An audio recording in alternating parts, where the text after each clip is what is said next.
go AA? Sam, RC. So that's a nickname. What's that? That's a nickname. Okay. First and last initials. Well, that's what Google thinks I am.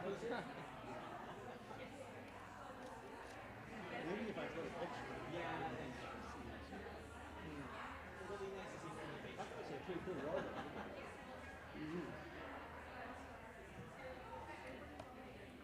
Back when I was young, I used to stand for it.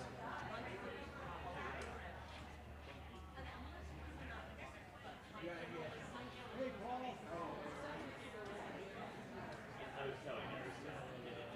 Right in the back of the room is like, Yeah, start this thing up and, since they don't have a clock right. Right, yeah. Yeah. Oh, you're just saying your clock. Yeah, so that you know how much time you have. Take that. I'm glad they gave us the tables and when they had that thing over the only art center, they just had chairs. And so you just,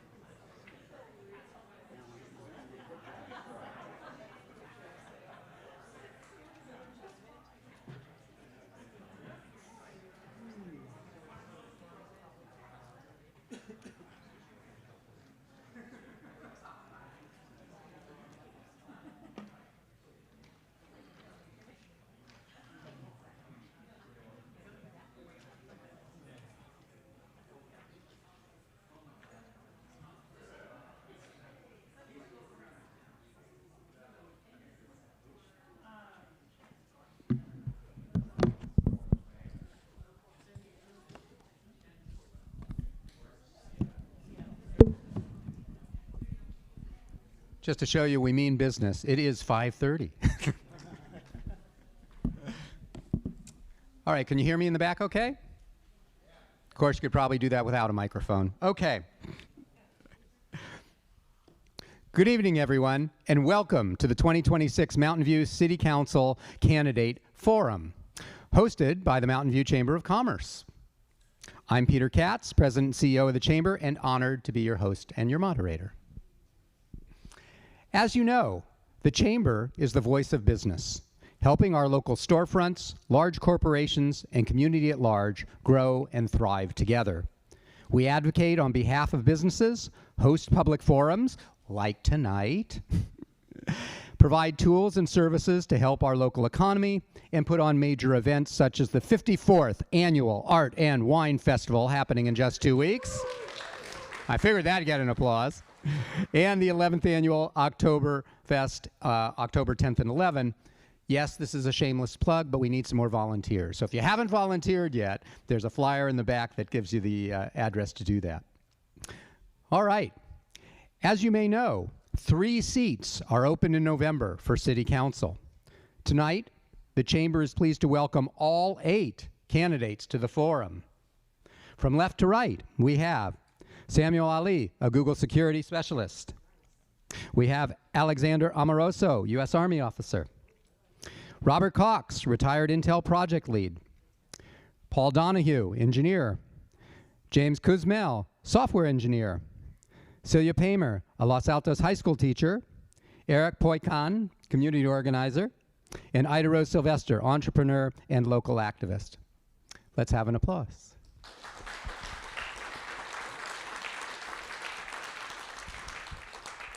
And I personally would like to thank you all for your active participation tonight, and especially for your ongoing passion and service to our community. If there's one thing we can say about Mountain View is we have an engaged population. So, welcome. Also, want to be sure to thank KMVT for live streaming the event tonight. It's back to school night for many. I was reminded about 100 times. So we're grateful that the video recording will also be available for later viewing on our website as well as KMVT's YouTube channel. So tell your friends who are angry at me to please do that. All right. The next 90 minutes are going to fly by, I guarantee, and we want to be equitable as well as efficient with our time. So the format is as follows. Each of our candidates will have 3 minutes for an opening statement. It'll be followed by a moderated Q&A with 1-minute answers, although I reserve the right to change it to 1.5 minutes if the answers are really juicy. And then we'll do a lightning round with quick one-word answers like yes, no, abstain, something like that. And then each of the candidates will have 1 minute for a closing statement. I want to thank our members, our chamber members, our businesses, the general public for submitting a host of questions in advance. I want to recognize the Chamber's Forum Committee for helping to vet and craft questions for a decidedly economic and business focus. That's important. We are the Chamber of Commerce, so there's, of course, a whole host of questions that everyone has for our city council members. We are really going to focus on ones that are front and center for our businesses. Areas to be covered do include small business support, housing, development, and economic vitality. Before we get started, I will just remind our candidates that the microphones in front of them are muted until you press the button in front of you. Then they will go green, and that means you're live, and then you press it again, and they go off. I cannot mute you from here, but I will yell loudly. So, a few ground rules to remember. Please honor the time limits. It is really, really hard to get through with 8 candidates, all the good stuff that we have here, and I really do want everyone to be able to tell their story and say their piece. Please stay on topic for the same reason. And finally, this is a forum. This is not a debate. So if you're looking for real big fireworks or fisticuffs or something that'll be on YouTube later, not probably going to happen. No fighting, no biting, okay? All right. With that, let's start with opening remarks. And I'm going to do this for the opening remarks alphabetically. So we'll start with Sam. Awesome. Thank you so much. Hello, everyone. Thank you so much for coming here. And you all are the backbone of this beautiful city. This is a city that is so special to me. As a born and raised resident here, I was born at El Camino Hospital, went to Slater Elementary School, went to Grand Middle School and Mountain View High. This city means so much to me. I'm Mountain View made, and I'm so thankful that you're here today. This city meant so much to me growing up. My mom was a single-parent mom on Section 8 here in Mountain View, and this city helped us so much and gave us a community. I had the privilege to grow up here. This city meant so much to me, the food banks, and so when I see kids walking to the laundromats, I see myself in them. And I just want to say thank you so much for showing up here and for believing in a local boy like me. So thank you. Thank you. All right, let's move on to Alex. Thank you, Peter. And thank you to everyone here, because this right here is my motivation to serve this community as it has been my motivation to serve this country. So I was first brought to Mountain View 6 years ago during the pandemic, but my roots to the city go as far back as my great-grandfather, who was here when the city was young. But my love for this community and love for this country is as old as I am, which is only like 35 years. But I want to redirect the same dedication in my 10-year Army career, especially since I spent that time overseas preserving and defending this nation, to this city council in the same disciplined leadership that I've applied, and also bring about the same kind of leadership and change that my family has instilled upon me, because I come from a family of service members as well as hardworking immigrants. From my great-granddad, who served in World War I and was with the Immigrant Chemical Workers Union. My other great-grandfather, who was here, Vincent Amoroso, in the Federation of Musicians. My father, Air Force and Mechanic Union. And myself, U.S. Army Reserve Officer and American Federation for Government Employees. So that is the kind of dedication to work, service, and passionate love for the community that I will bring. That expands history, expands patriotism, expands my love for everyone in this room. So thank you for being here, and I hope to answer all of your questions in full. Thank you, guys. Thank you. Robert.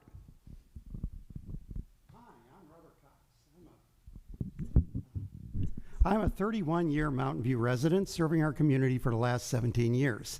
I came to Mountain View in 1995 with a PhD in engineering and a minor in economics to pursue a career in high tech. I chose Mountain View because it was the world's center for high-tech business and innovation. I fell in love with my new company's eco-friendly campus in North Bayshore. My experience on this campus is what later motivated me to be a leader in our Sierra Club chapter advocating for our environment. In 2009, I bought a small lot single-family home in Old Mountain View. I joined the Neighborhood Association Board in 2010 with a desire to promote strong neighborhoods and communicate the impact of new developments to my neighbors. Several council members noted my enthusiasm and recommended me for a position on the city's Environmental Planning Commission in 2013. Businesses were growing. Google, Intuit, and LinkedIn planned new headquarters, and I weighed in on their design. Building new housing complemented the business growth. I recommended approval of over 4,200 new units, over 600 of which were affordable, a new city record. While doing this, I fought to retain beloved existing small businesses like the Rose Market, Lee Alterations, and Tanya Hair Design at Castro and El Camino. Our future as a city depends on the retention and creation of our businesses and production of housing affordable to their employees. In 2013, several other council members urged me to apply for the Rental Housing Committee, which oversees the city's rent control ordinances. My reputation as a fair-minded person, knowledgeable in economics, who respects others, earned me the votes of all the council members at my appointment hearing. I'm currently chair of the committee, and I'm especially proud of the work we did to draft regulations protecting tenants against harassment and retaliation. Beyond this, I've watched almost every council meeting for the last 20 years and have spoken at very many of them, as some of you know. So I have the experience and knowledge to be an effective council member from day one. Being recently retired, I also have the time and energy to be a full-time council member. I'm here for you. I'm a practical person, constantly looking for ways to improve our city. So if you shake your head when you see something happening here that makes no sense at all, reach out to me. I'm the one who wants to make things right. I believe in a bright future for Mountain View's businesses and residents. Our city is facing challenges. The council must act urgently to develop a plan to retain control over the future of our downtown historic retail district, just as Palo Alto and Sunnyvale have done. We must become an even greater center for the development of new artificial intelligence. We must equip our workers to use it productively in all aspects of our businesses, and we must plan for the future, remembering that we're a community for all, drawn from almost all the nations of the earth to work together and build it tomorrow. Thank you. Thank you. Mine said I had 15 seconds. That was 2 minutes on my watch. I don't know. Oh. Anyway, Mine's not but working well. we'll come back to that, though, in a moment. Okay. Robert, thank you. Paul. Good evening, and thanks to the Chamber for hosting, and thank you all for coming. You clearly care about Mountain View, and I do too. I'm Paul Donahue. I'm a hardware engineer and a 32-year resident of Mountain View, both as a renter and as a homeowner. My wife works for the Mountain View Wistman School District, and our 2 kids were born and raised here in Mountain View. This forum is really a job interview, and you are the interview panel. And what's the first question you always ask in an interview? Do you have experience? Well, I have decades of experience setting in government policymaking experience. In the city, I've been on the Parks and Recreation Commission and Urban Forestry Board. I've been on the Downtown Committee. I've been on the Library Board. I've been on the Environmental Planning Commission. I've also served over a decade on a county land use commission. Nobody can match that depth and breadth of experience. We have 3 incumbents who are termed out, and we're going to get 3 new people on the council. So I'm running because Mountain View deserves experienced leadership. What are my priorities? Housing, the environment, and the economy. We need to follow through on our housing element, bringing rental and ownership housing to all income levels so that we can maintain the diversity that is Mountain View's greatest strength. We need to do this while maintaining the amenities that our residents need, things like neighborhood serving retail and green space. Speaking of green space, environmental sustainability is more important now than ever in our changing climate. We need to provide parks for our residents. We need to increase tree canopy that makes our city cooler and more livable. And we need to provide incentives for people to make the right green choices. Growing up, my parents owned a clothing store on the main street of our small Illinois town. So I understand how important it is for a city to foster the downtown and the entire business community. We need to continue to execute our economic vitality strategy to keep our local economy strong. I'm looking forward to further exploring my experience and my priorities throughout this evening. Thank you. Thank you. James. Good evening. My name is James Kuzmal. I grew up in Mountain View and have been proud to be able to call the best city in the world home for my entire life. Mountain View has great schools, parks, and facilities. I swim at the pool right over there a couple times a week, and people from other cities tell me that it's one of the best facilities in the entire area. We have great jobs, and by the standards of the Bay Area, this is a great place to walk, bike, and it's a pro-housing city. And most importantly, the people in Mountain View are some of the best people in the world. But for all the good that we do, we need more urgency in addressing the very real problems that we still face. I have served on the Bicycle and Pedestrian Advisory Committee for the city for the past 5.5 years, and I've seen how slowly projects tend to work through the system and how we can sometimes needlessly water down critical safety improvements because of outdated design standards and practices. We just sent the City Council an active transportation plan with a list of prioritized projects and policies to be implemented over the next few years that will improve street safety for everyone, whether that's a kid biking to school, a parent pushing their stroller down a sidewalk that might currently be cracked and broken. And we need a council that will follow through on that will take those priorities that we defined and say, we care about this, we care about the safety of our city. On housing, we have also made progress over the past decade. I'm personally thrilled to see some of the stories that are coming out of the Crestview Motel conversion that provides supportive services for people currently struggling with homelessness.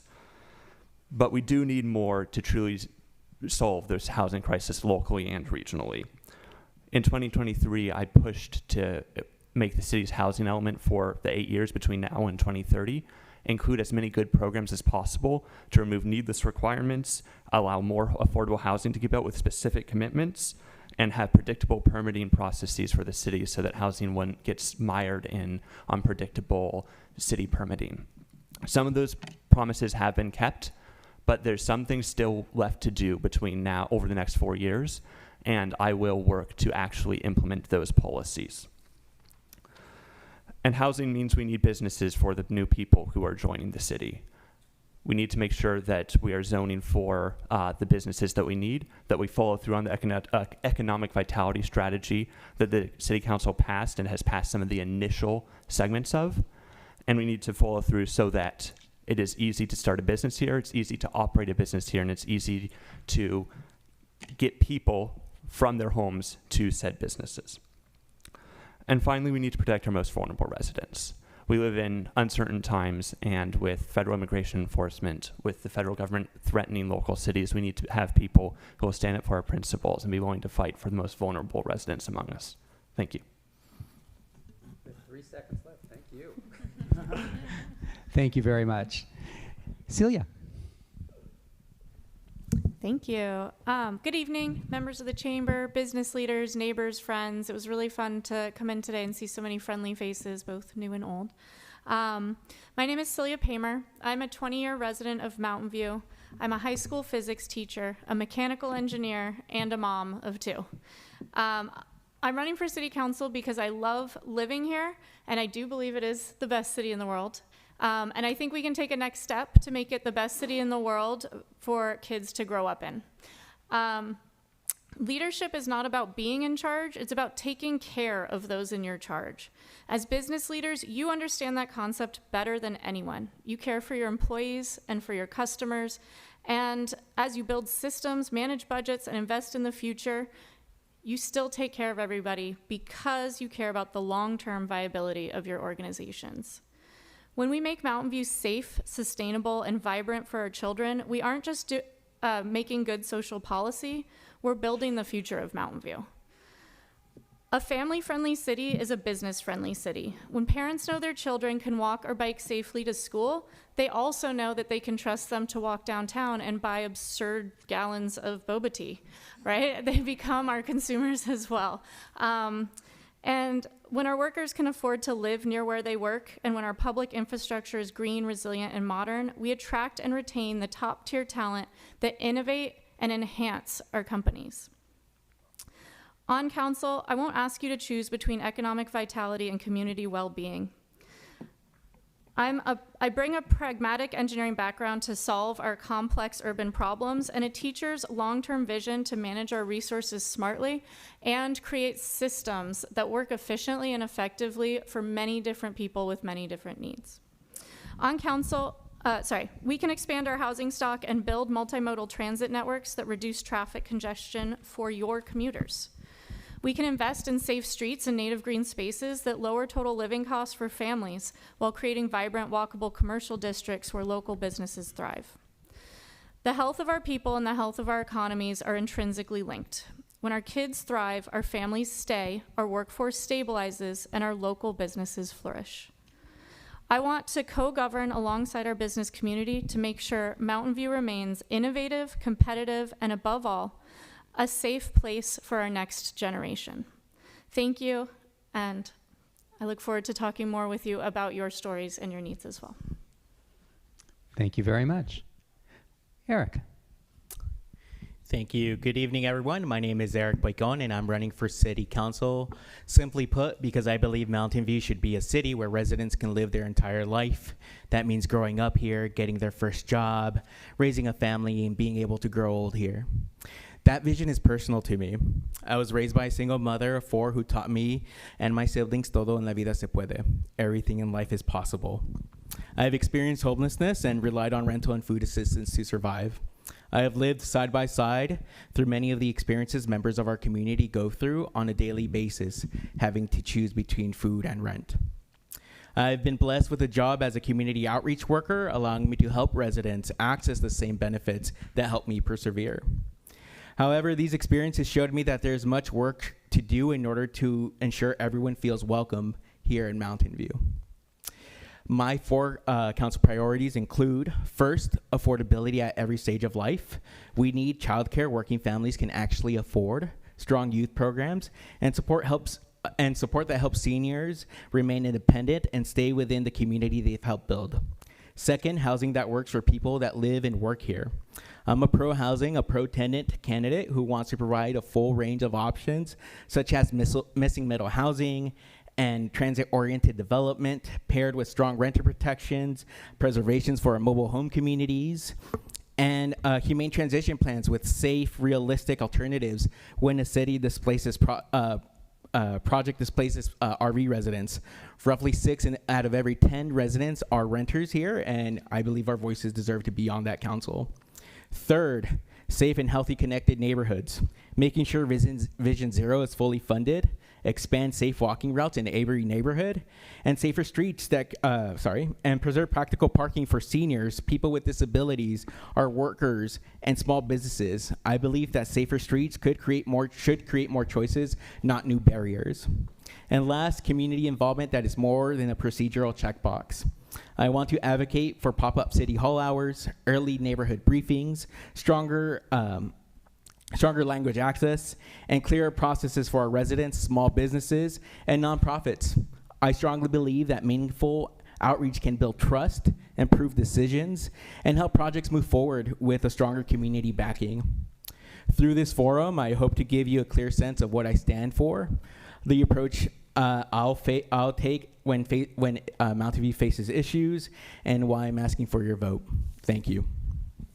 Thank you, Eric. And last but certainly not least, Ida Rose.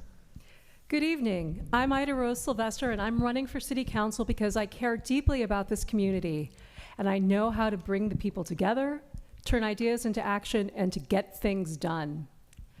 I'm a longtime Mountain View resident, an entrepreneur and business owner, a nonprofit leader, a city mediator, and a neighborhood leader, with 10 years of service on 3 different city advisory bodies, including the Parks and Rec Commission, Human Relations Commission, and the Environmental Sustainability Task Force. Entrepreneurship and small business shaped my life from an early age. I was raised by a single mother who ran several small businesses, and I saw firsthand what a business can do for a family. It brings independence, opportunity, and pride. I then went on to build my own successful business, helping hundreds of entrepreneurs and small business owners turn ideas into sustainable ventures. When the pandemic threatened our restaurants and our families, I founded Appetite for Good. I raised money to buy meal vouchers for Mountain View restaurants and get them to local families who needed it. I supported and saved dozens of restaurants, keeping money in our local economy and helping feed hundreds of families. The work I'm most proud of is not just identifying problems, but solving them. I've brought this approach to all my big challenges, uniting my community to get the work done. I also care deeply about Mountain View's innovation economy too. World-changing ideas have been here for decades, and I want us to remain a place where new companies start, established companies grow, and the next great ideas that change the world take root.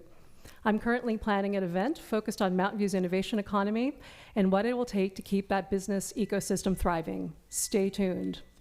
That's not me. It sounded like you. But of course, economic vitality is more than just about business. People need to afford to live here. We need more housing across a range of incomes, including truly affordable housing and missing middle income housing, while protecting people from displacement. Housing is workforce policy and economic policy, as well as community policy. We also need thoughtful development that adds housing, jobs, opportunity, and vitality, while planning well for transportation, infrastructure, schools, and complete neighborhoods, mitigating the impact of business growth.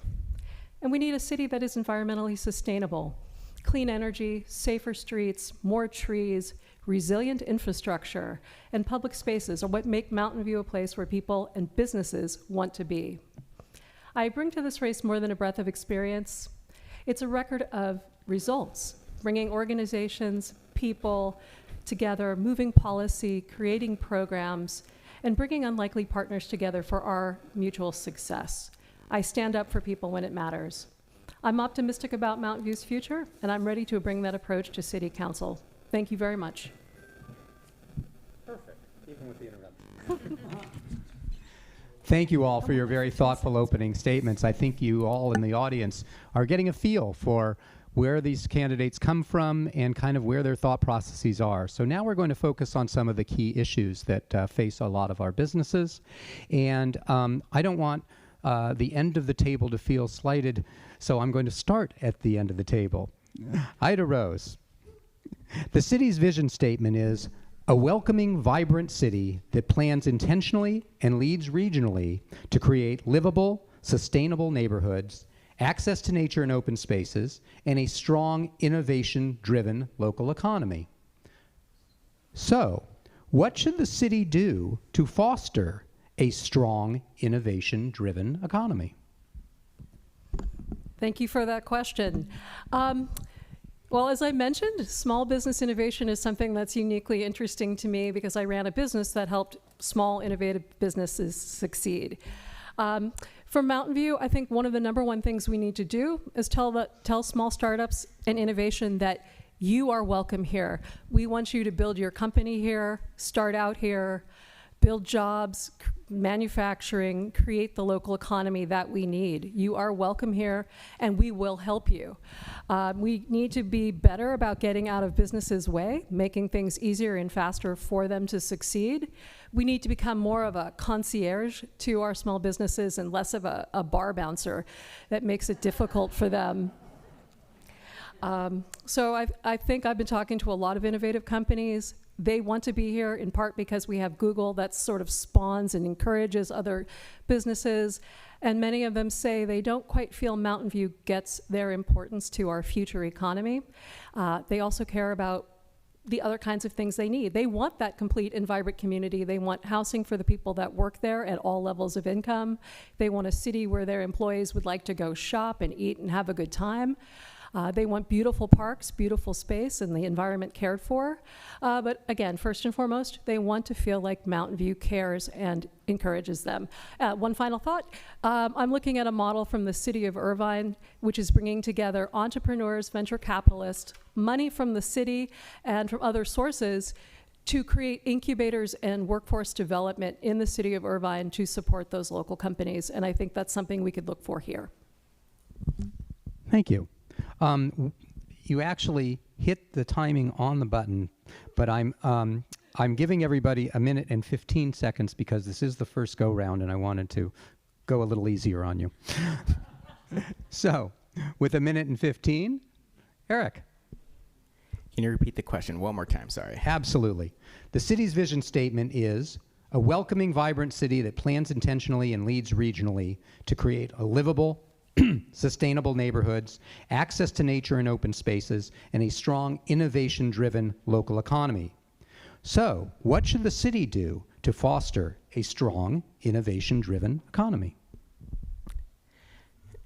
So my belief is especially is how we're redefining not only the innovation, but how we're being pro-business about it. And for me, being pro-business means making sure that the city is somewhere where you can start, stay, and even grow. So on council, I think my priorities would be these 3 things.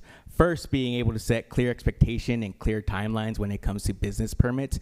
One of the biggest complaints is that there's such a huge delay within them and they're not able to even start their business a year after. I think Bloom and Vine is a clear example of that had they not had the wealth, a year later after they finally opened, they probably wouldn't be around. Second, strengthen pre-lease assistance through the business ambassador team so a business understands the zoning, building, and permitting requirements before signing an expensive lease. I think that we're not pretty apparent about that, and being thorough would probably make them much more aware of what they're signing on to prior to signing on to an expensive endeavor.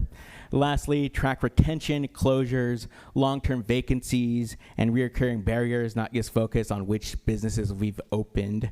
I'm a firm believer that it's always great to open a new business. It's always great to be there with the chambers cutting the ribbon, but it is something else when you're seeing them flourish year after year and being able to maybe tell a family member or a child, like, this is where I used to hang out, or this is where I met your grandma back when. Our city has already streamlined zoning for small businesses, and we should continue to expand those efforts. Thank you. Okay, let's keep going down the road. Celia. There we go. So I think those of us who've been around here a long time know that a lot of innovation started in garages. So that was, if you think about it, mixed use zoning. So I think that one of the things we can do for our smaller companies that are starting up is offer more of this mixed use zoning through the city in a very conscientious and considerate way. But having housing near the businesses and having businesses near the housing means they both benefit. Who wouldn't want a local brunch spot, right? So I think that that's one thing we can do for the smaller businesses. I've also heard the stories of the long permitting processes, and as a teacher, it really frustrates me to hear how it seems like we get slogged down in treating each need as individuals. As a teacher, I see all of my students as individual, but you start to see that their needs are not unique. You can meet the needs of many students by recognizing the common needs, and I think that's what we need to identify in the city. How do we figure out the common needs and make streamlined processes for those? And then the edge cases we treat as the individual processes. I also agree that our big businesses, the way we keep our big businesses here, they now have the choice. San Jose here, Sunnyvale, Santa Clara, they can choose for where it's best for their companies to grow. But I have a feeling if we're the best place for their leadership to live, that's where they're going to want to be. Thank you very much. James. Thank you. For me, there's a couple different prongs to this. One is more structural. So one of the most valuable things a business can have is people, be that customers or people to work there, especially when we look at why tech companies are in the area. That's because tech workers are here. And for that, we need more housing. And because right now, if we're talking about office space, for instance, in Mountain View, we're competing with all these other cities on office space, and getting more housing in the area that people can easily go from there to wherever their office is, hopefully in Mountain View, to wherever their retail is in Mountain View via bike, via walking, via public transit, via car, the more our economy will thrive. And then we also have the more tactical side of things of making sure that our permitting processes are predictable so you don't not have your business fail because one permit took a year to get, and making it so that the zoning is such that you don't, if you have a new business type because you're being innovative, the zoning actually allows you to start that rather than it not falling into one of 10 different categories that currently exist. So as housing, permitting, predictability. Thank you. Thank you. Paul. 46% of jobs in Mountain View are in the information sector. And Google, as people probably know, is our largest employer. But it's not just tech companies like Google and Microsoft and Intuit. There are small, every trillion-dollar company started out as a startup company. And there are other small businesses that have innovative ideas. It's not just tech companies. So we need to foster our entire business community. I've worked at startup companies and at large companies, so I know. The things that the city needs to do is it needs to streamline the permitting process, as we've already heard.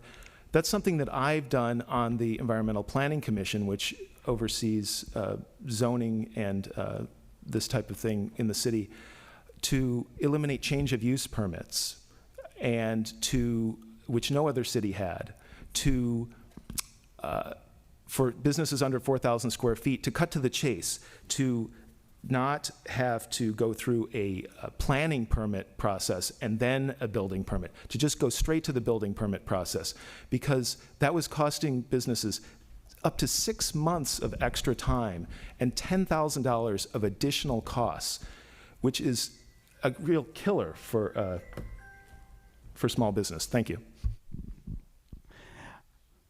Okay, let's go to Robert.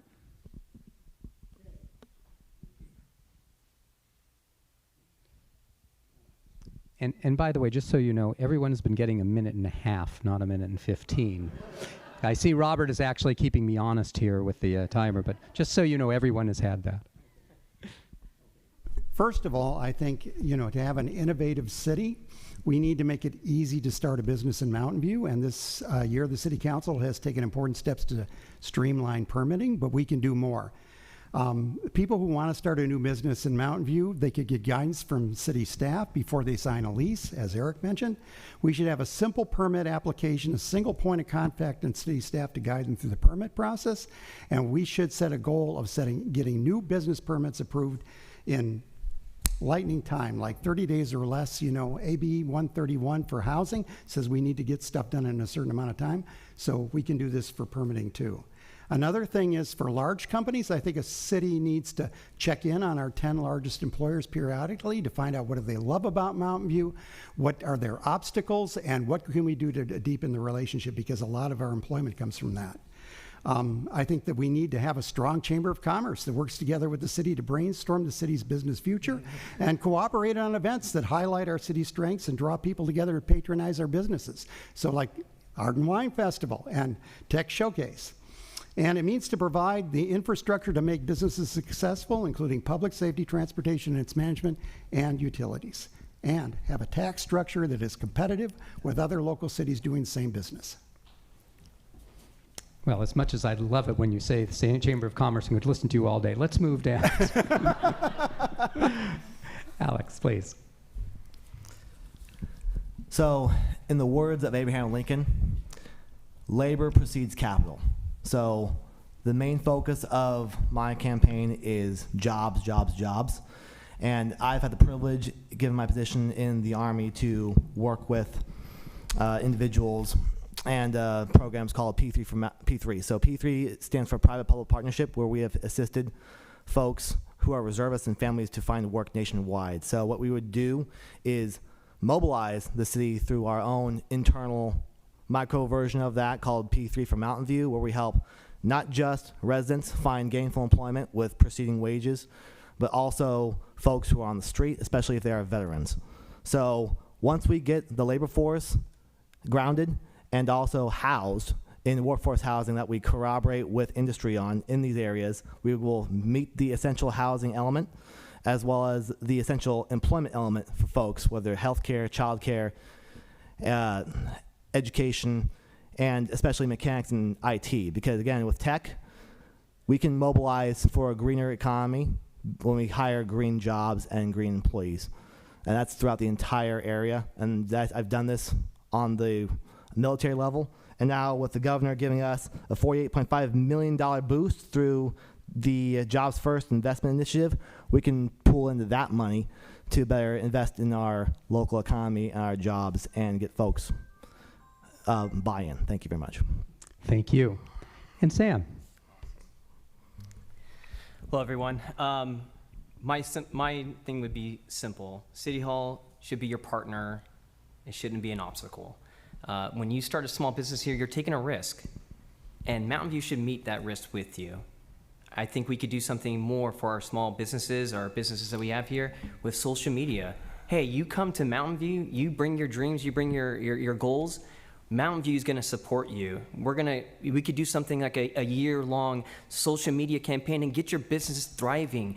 And we can do that here. And we can support people, because when Mountain View small businesses and businesses here in downtown Mountain View or wherever, and they're getting the social media attraction, that means people are coming here. That means people are spending money here.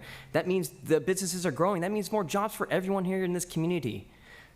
Take it from me, and when this Mountain View is growing and thriving, it benefits us all. And so that's one of the things, that simple way we can do something here for Mountain View to make our small businesses and big tech companies grow and develop and bring attraction here to Mountain View. Thank you. Well, as you can see, there's a lot of passion at this table and a lot that needs to be said. So I'm going to retrench one of the questions just a little bit here. And basically, one of the things that we hear at the Chamber is that Mountain View is a hard place to do business. And so based on your knowledge of how the city operates, and some of you have given some very poignant points, what do you believe is the most significant obstacle to get things done, and how will you work to fix it? And I'd like to point out that oftentimes one hears in a campaign trail that your campaign statement is poetry, but the prose is what you do to get things done. And so I'd like you to focus a little bit more on the prose side in a minute and a half. Again, it's less about identifying what the significant obstacle is, because I think a number of you have mentioned that. It's really what you specifically will do to change that as a council member. And to mix things up a little bit, we're going to start in the middle of the table. So James, I'm actually going to start with you. I was guessing you might do that.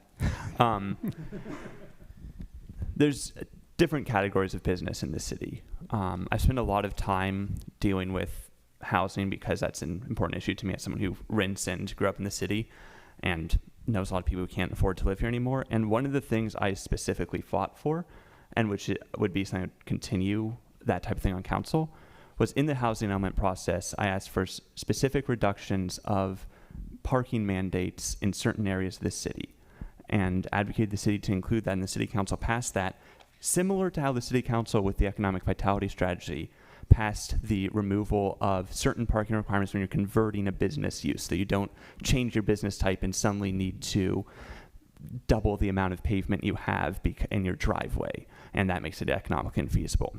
And so I'd continue to fight for any spot where there's a significant barrier.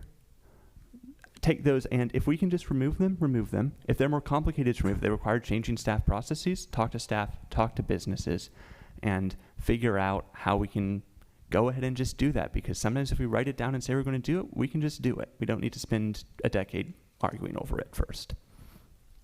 Thank you. All right, and now I'm going to jump to Paul. We're going this way, okay. Maybe not. Okay. So as we discussed, the permitting process, I think, has been quite burdensome, we'll say, in the city. And as I mentioned, I recommended that the council eliminate some of these burdensome permits. One of the other ones that I didn't mention before that I recommended that the council eliminate or reduce the parking requirements. The city had, for certain types of businesses, parking requirements that were out of line with what neighboring cities required. And we're competing with neighboring cities for these businesses. A small business can choose to set up in Sunnyvale, and if Mountain View is too burdensome, they're going to go to Sunnyvale. They're going to go to Los Altos. They're going to go to Palo Alto. So we need to compete for these businesses. I've been recently talking to a lot of people in the business community, trying to get more ideas about what the problems are. I've been talking to Los Altos council members to find out what is working over there. Why is Mountain View so difficult? What are you guys doing in Los Altos to solve these problems and to make it more of a pro-business environment? So I would continue to do those types of collaborations. Thank you. Thank you.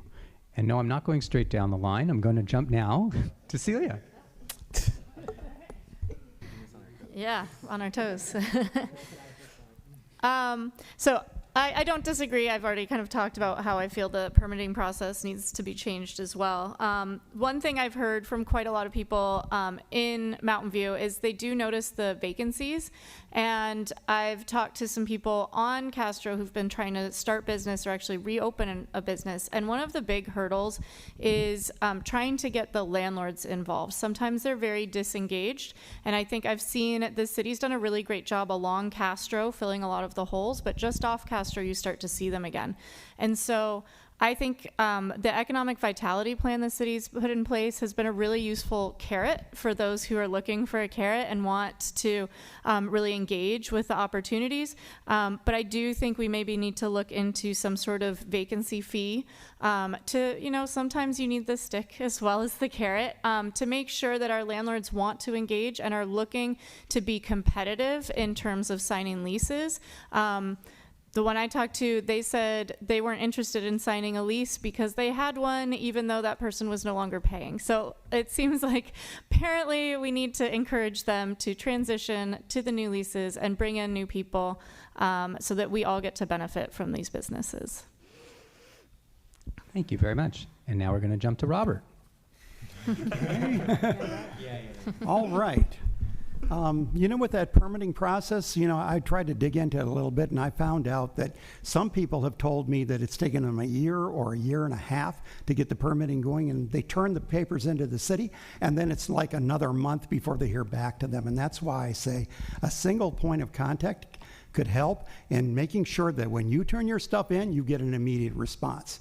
So that's the first thing. The second thing is, let's think about what happens with big projects around here. One of the biggest disappointments, even though I thought it was wonderful being on the Planning Commission and dealing with, all the studies and stuff, is what happened in North Bayshore. 3 years to do the North Bayshore Precise Plan and 3 years to do it over again after it was done. And now people have asked me, what are we doing? Where is that plan going? Well, market conditions changed and now it's just not happening at all. So even as much as I love studying this stuff, we need to move faster because the opportunity may not be there. So I think that's what I have to say. Thank you. And now I'm going to jump down to Eric. Hello. So I'll start off with a positive. I think things are getting better, but not as fast as we'd like. We have reduced our retail vacancy from 8% to 6% in the last 2 years, and downtown sales are up 10% since the last year. But even with retail improving, long-term vacant storefronts continue to affect our neighboring businesses and overall the vitality of our downtown. So my first priority is to protect current businesses, understand their main challenges, including rent, regulations, and honestly the changing market conditions, and intervene earlier. Second, I expect property owners to be good neighbors throughout this entire process. The city should continue to improve outreach, permitting help, and activation tools, but if property sits vacant for way too long and the owner isn't making genuine efforts to lease or improve or even redevelop, then honestly, as a last resort, I do support a vacancy fee. And lastly, I want the downtown precise plan to be as flexible for new businesses, because we never know what the next venture is going to be of innovation, and I want to make sure downtown and especially Mountain View is prepared for that. Great. Alex, you figured out my pattern here, I can tell.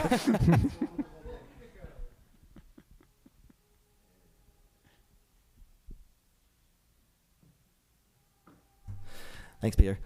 So, first of all, I would like to agree with Eric as far as like holding businesses who have property that's been vacant accountable. So there's actually some economic vitality as well as growth with the community. And I would add on and say that for businesses that have, especially larger corporations that have property that's been sitting there for extended periods of time, years, maybe we should also apply a land values tax if that is possible. So that way we would bring that income to the local community in lieu of just property sitting there. Now, when it comes to encouraging businesses to be here, I go back to the labor aspect. So my biggest conversation with businesses while I've been on the campaign trail is their issue with turnover.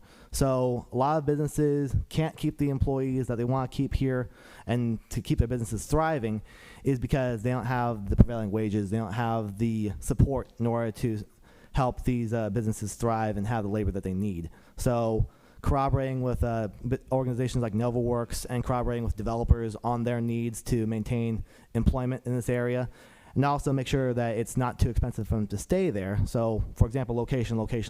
If we're going to talk about zoning, and if we're going to talk about how expensive it is for businesses as far as specific areas, that needs to be a corroboration and more of a private-public partnership with those companies. And as far as labor above all. Thanks, guys. Thank you. Ida Rose. I think first and foremost, we need to actually implement our wonderful economic vitality strategy. It's got hundreds of recommendations that are not getting done. So we've done a lot of good thinking already, and this is a concern I have about things in the city in general. We are excellent at planning. We need to get much, much more nimble and fast at executing on our good ideas. Nobody's going to say that permitting should take more time, so I will double down and say, yes, we need to make permitting faster and predictable. We need to speak the language of business owners who sometimes are not very adept at technical terms. They may have need to be have information in different languages. There's cultural sensitivities sometimes, so we need to be much more meeting them where they are. We could do some zoning changes to make sure we allow more different types of uses to diversify the kind of businesses we have in different areas. But I also want to see us not focus just on Castro. Castro is our jewel, but I want to make sure we have economic vitality throughout the city. We have many, many places where businesses are doing great, like the San Antonio Shopping Center, because we are inviting people in. We are creating the physically sized spaces that modern businesses need. We're attracting the kind of businesses people want these days. We could replicate that idea in small business centers all around the city. Many of those centers are suffering today because the buildings are outdated or the businesses are outdated. So I think we should be looking at bringing economic vitality and services throughout the city. In terms of making it easier for businesses, I think, yes, we need more housing and we need better workforce development for them too. Thank you. Sam. Simple. Bring your ideas here, build it here, grow it here. That's what I would encourage entrepreneurs to come here to Mountain View, because this place is unique amongst all the other cities. We have so much talent here, and I believe that Mountain View can simply just give the energy that we have towards investing in the small businesses that we have here along El Camino, city, in Castro.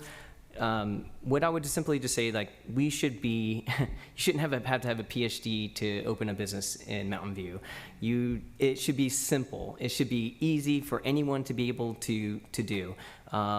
I go back to the social media. We live in a social media world, and we can do more. The Mountain View Commerce can do more for the businesses that are already here. Say, hey, we're going to sign you up for a year-long social media campaign to make your business spread it across our wonderful globe here, and to make sure bring people in here. Because I believe we have awesome businesses already. I think we already have the structure that we have. This is the beautiful thing that Mountain View's already done. Mountain View is successful. I don't want to say this is like doom and gloom. Mountain View's amazing, and we're doing great work. I think we could just build upon that. Simple things, simple tweaks. Because I love the city council that we have. I love the mayor that we currently have. They're doing great work, and I'm a citizen here, and I'm enjoying this place. I just want to contribute and build upon the work that we're already doing. And I think we can do it simple, basic, and I'm so happy. So thank you so much. Thank you. So I really appreciate the fact that a number of you mentioned, permitting and timing, and also the city council and how well it functions and all that. If you look at it from a business lens, the city council is kind of like the city's board of directors. And so as the board of directors, how would you measure performance and ensure accountability? All right, I'm going to start with Alex.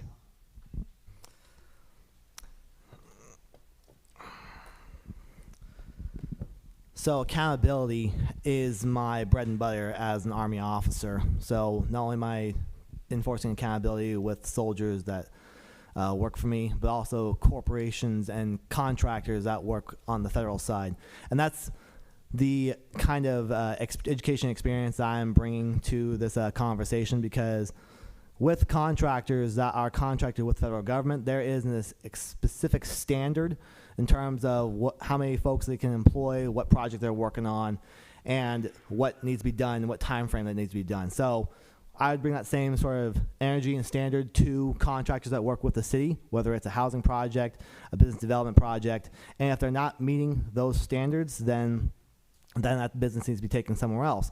Now, that's also how I would measure that as far as the economic vitality. So I have worked very closely with the economic development team at City Hall, because a lot of what I do in terms of helping reservists and homeless individuals find work, and we're going to be looking at metrics. We're going to be looking at numbers. So when we compare how many folks we've gotten hired, how many businesses have built up within the last year, then that's going to be our margin of error, and that's going to be how we measure success in our city. And then we can caveat that to developing which industries, which areas of development that are essential to the city and essential to our economic and environmental growth. Thank you. Thank you. Celia. Oh, I'm jumping around again on our toes. All right. Keeping you on your toes. Be ready. All right. This is something that I'm really passionate about. So we've been really active in the development of the Parks and Rec Strategic Plan, the Biodiversity and Urban Forestry Plan, and the Active Transportation Plan. And all of these, one of the biggest things our group, Green Spaces MV, was pushing for was accountability with yearly reporting and a report card dashboard. And I think this should be applied to all of our plans. A plan is not a plan if the implementation is not part of the plan. And so I would like to be able to see progress, see our growth. I do, again, from that teacher mindset, I expect that growth mindset that we're always growing, but to really see the growth, you need to be reflecting frequently and often and have metrics that you can actually see that growth in. So I would like to do that. I was reading through when we pulled our papers, one of the things at the front was that city council is the legislative body and staff is the executive body. And so on that side, I also would like to work to possibly develop the policies that we want to see in place and work to make sure that we're saying this is the policy we want and providing that oversight to make sure the executive, staff make it all happen. Thank you. Any guesses who's next? It's Robert. How long are we going on this? Minute and a half. All right. You know, I come from private industry for, 40 years or whatever.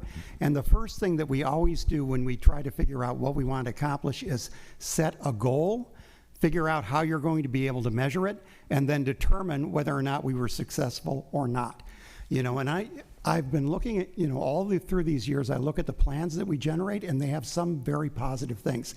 Mostly they have wonderful amounts of facts about Mountain View and interesting things about, like, just in our biodiversity and urban forest plan and also in the Parks and Rec plan. But, what's missing, let me just take the Parks and Rec plan. What's missing in it is we don't say how much money are we going to have to do things. We don't try to estimate that. And we don't set the priorities based on that to determine whether we succeed or fail. And, those are parts of a plan that make it a real plan so that we know. And, I think that needs to go down to city employees. The city manager should be looking at, for each individual working on something, what are they going to be doing to achieve that plan? I mean, a real problem is if we have, many of these plans have hundreds of different goals in them. I mean, how can you even get your head around that? We need to skinny it down to smaller numbers of achievable and important things at a top priority list if we want to make things happen. Look at that. Perfect. I'm going to go to the end of the table. Ida Rose. I've sat on the actual board of directors of several nonprofits and also some for-profit businesses. And the board of directors always needs to start with understanding and establishing the values of the organization. The values that organization then has directs the vision, which then directs the actual plans of the organization. And as several people have already said, to have a plan, you need to have priorities, budget, people assigned to those projects, and accountability for what will happen if a goal is missed in terms of timeline or budget. That requires regular checks against those goals, and it requires frequent course correction, not once a year, but as often as needed to make sure that those major objectives are being met. An important part that, at least at City Council, is to absolutely communicate with your customers. Are you meeting what they need from your organization? Are you talking to businesses, residents, big companies, small companies? Do you listen and understand how the outside world is judging your performance as well? So not just against a checklist, but against what the if you will, the market says. And again, I think something that can be missed in government is that course correction, like, oops, we're not going fast enough, we need to adjust. Let's do that quickly without going back to the beginning and studying it all over again. Thank you. And now to the other end of the table. Sam. I think with the main thing here is accountability. So when we get a vision, are you clearly communicating that to the team, and making sure that everyone understands the vision of what we're doing? As a leader, you have to be able to meet people where they are and help bring them along. And if something is happening or you're missing the mark or whatnot, we have to be able to be open enough to communicate and be able to give off those things like, hey, I don't understand this. And we can work together. And I think that's what we need to do, is to make sure how we can have accountability and how we can course correct things in a timely manner. It goes back to communication, working with each other, because we all are here to achieve a common goal. When it comes to businesses, when it comes to people who are, trying to develop something here in Mountain View, and especially in government, we just need to be able to be open when things aren't working right and be able to cheer for things that are working right, and to make sure that you are lifting up the people who are making the difference and encouraging them, because that's what's going to make them want to come back to work, make them want to come back to doing to accomplish the goal and the vision. And so that is simple, cut, short. That's what I would do. Thank you. Thank you. Paul. The city has, as have been mentioned, a lot of plans. In fact, through this campaign, I've actually learned that there are way more plans than even I thought. There's probably 100 or more different plans all over the city's website. I can't hope to have read all of them in great detail. But so for instance, one plan that I did know about is the Community Tree Master Plan, which was recently kind of overridden. But through that process, the city had a goal of planting 1,300 trees. And during the Biodiversity and Urban Forest Plan update, we discovered that the city didn't really know how many trees had been planted towards that goal. Well, if you're not measuring things and you're not paying attention, you can't possibly meet the goal. So we need to pay more attention, and we need to analyze the data. I'm an engineer. I just dive into data, and I need to see a dashboard and understand how we're doing that. As far as accountability, the culture is set from the top. The board of directors hires the CEO, and the board sets the culture, and the CEO propagates the culture through the rest of the organization. The accountability needs to start at the top, and that's what I would advocate for. Thank you.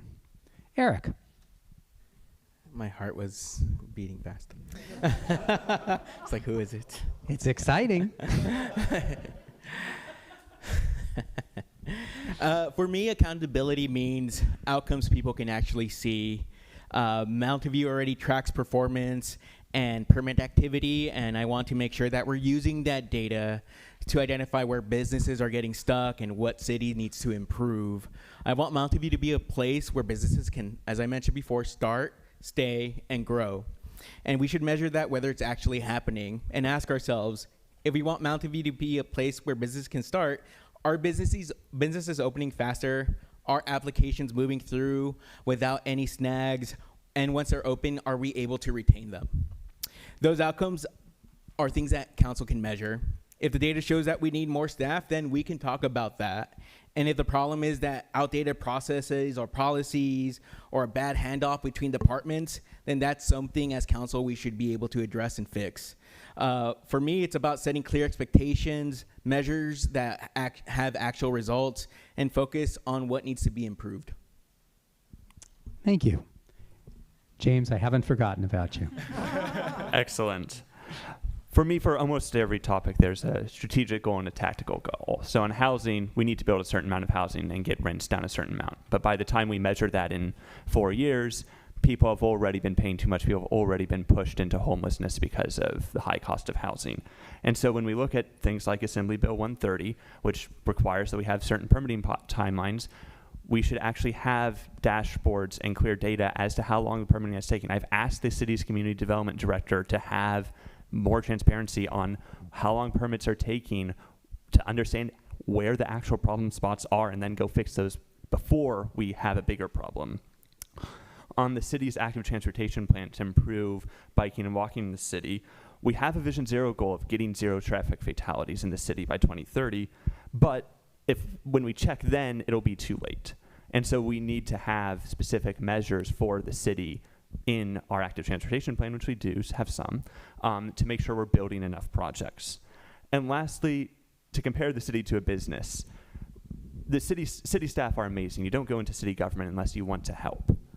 But we need to make sure, we need to make sure that we are helping our city staff do their best, and we need to do a better job of tracking how much turnover we have in the city, whether city staff are leaving the city too much, and how to make sure we are the best city to work for in the area so we can deliver the best for our residents. Thank you. Thank you. So we've heard a few pieces of legislation thrown out by number or by name. One that's coming up is one that's actually in place is SB 79, which calls for increased development near transit hubs. It went into effect last month. What impact do you feel this will have on our downtown and San Antonio, our second downtown, also a transit center, and especially our economic vitality plan? And what actions do you feel are appropriate for the city to consider? Okay, did y'all get that?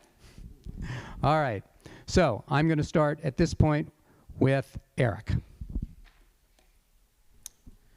Okay.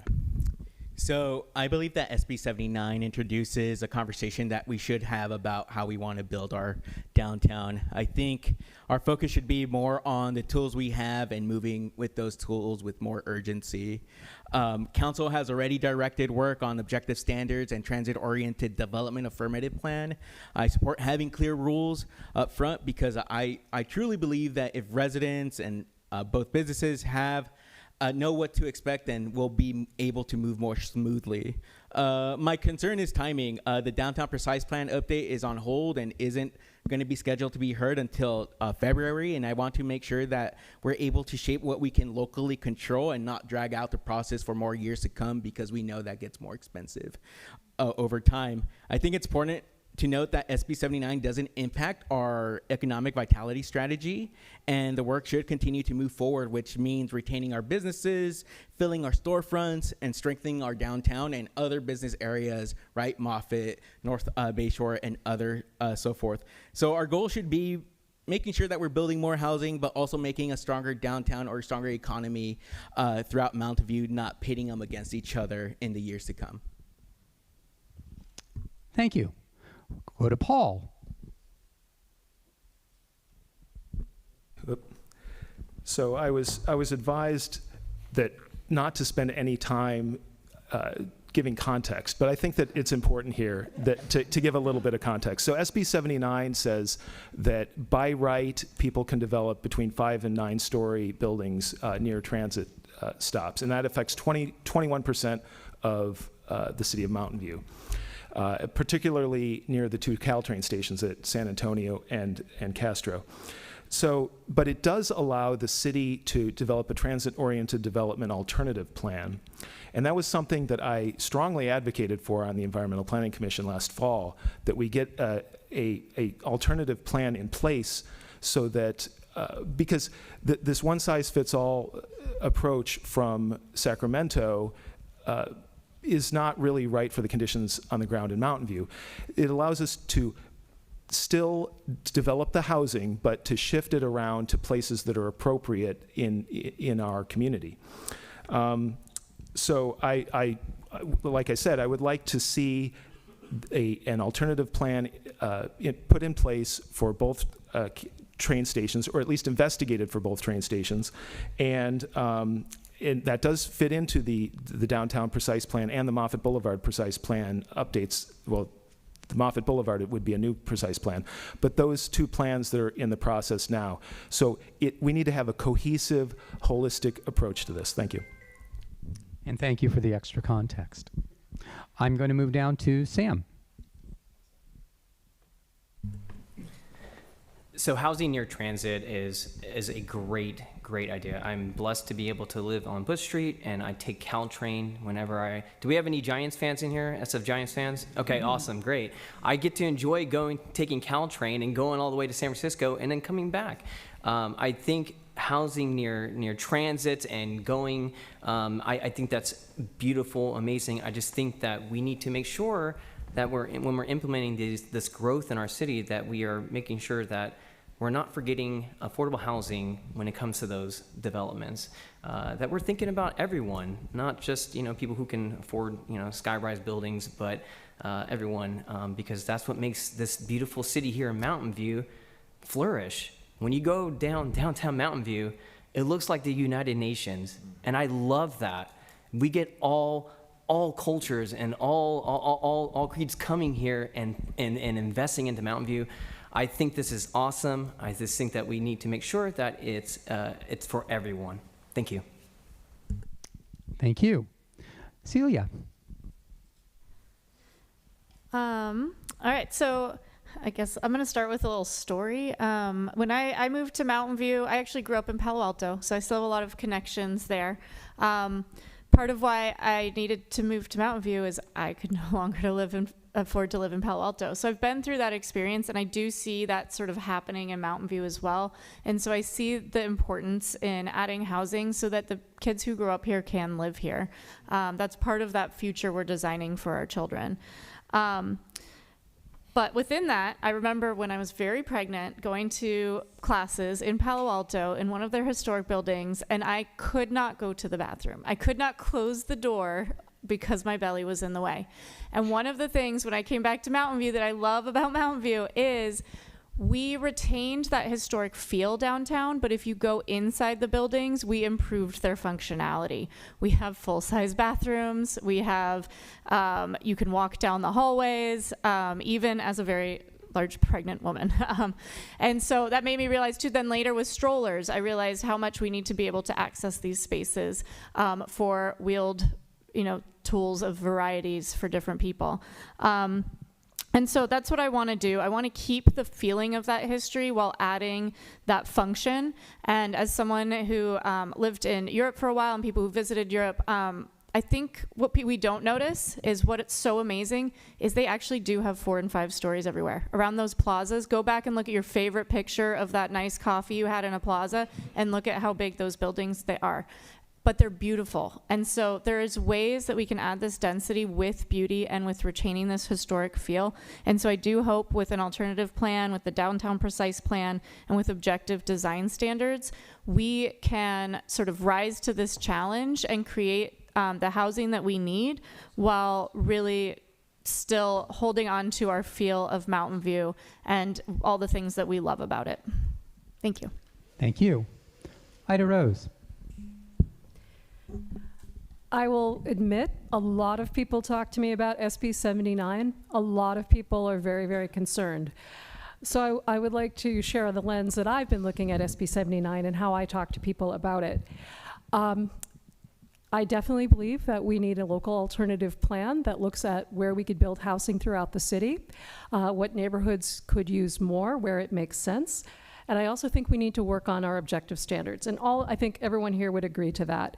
You did ask specifically how it'll impact downtown in San Antonio Center. I think SB 79 is probably going to help San Antonio Center become a thriving downtown, but in terms of a second downtown, but in terms of our own existing downtown on Castro, I know there's a lot of concern about our historic core and about preserving local businesses, and I do believe that we need to focus on saving what makes Mountain View special, which includes history and local businesses. So I believe those are things that can coexist with SB 79, and we shouldn't assume that they won't. My big concerns are about, and someone else mentioned this, our other precise plans like downtown precise plan, the Moffett Boulevard plan, the work we're doing out in Wisman, which is also impacted by SB 79. How do we balance what SB 79 asks us to do with the kind of plans and the vision that we have for our own city? But what I like to tell people is that policies don't create projects, developers do. And I know that our city has had phenomenal relationships with developers for years, and that's something that we're going to need to keep doing to work with them on building the projects we want. Thank you. All right. It's time for James. Thank you. So for my own story, I grew up quite near the downtown Mountain View Caltrain station. I've been fortunate enough that there is a 60-ish-year-old apartment complex literally next door to my parents' house where I was able to, and still do, rent an apartment that is near transit, makes it easy for me to get to my job, easy for me to get around wherever I want on the weekends, and more people should have access to that. And SB 79 just goes and does that for us. That didn't require the city to do a whole extra plan, which might have taken years.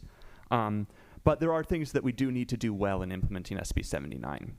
So people have talked about objective standards. We do want to, SB 79 is focused on housing. We should make it so that in all those lots affected by SB 79, we can also have ground floor retail. We can also have places where people can go shop, eat, work. I mentioned SB 79 does also affect the light rail stations, by the way, where we should also have all these good things.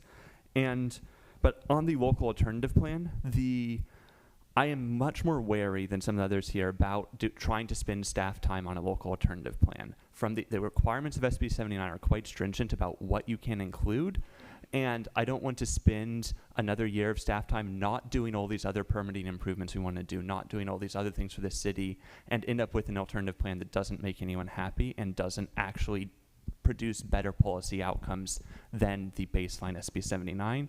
And I think we should focus more of our efforts on the design standards, making sure that what goes in and what is feasible to build works for the city. Thank you. Robert. 1:30. Starting now. Okay. One of the great things about being retired is I have the time now to like dial in on all the state legislation things that I'm concerned about, and I watched all the SB 79 proceedings, and I was concerned when it was done because here it is, it's another one of these state mandates that's all one size fits all and has really serious implications for us in Mountain View because our downtown historic retail district is within a half a mile of the transit center. So how can we have both? We need to be able to have an alternative plan that allows the council to take those first 3 blocks of Castro Street and say, we want to be the ones who determine how it goes forward. And so that's what I believe and advocate. I actually went and talked to city staff through our group, Livable Mountain View, back in October, and I presented a plan to make that happen, an alternative plan for consideration. So I think we need to do that with regard to San Antonio. We can look at what can be done there. A lot of talk said that we can't get this done in enough time, and yet both Palo Alto and Sunnyvale have managed to move forward while we're still sitting here. So I really think that our downtown is the heartbeat of the city, the community's living room, and something worth preserving, and I'm all in.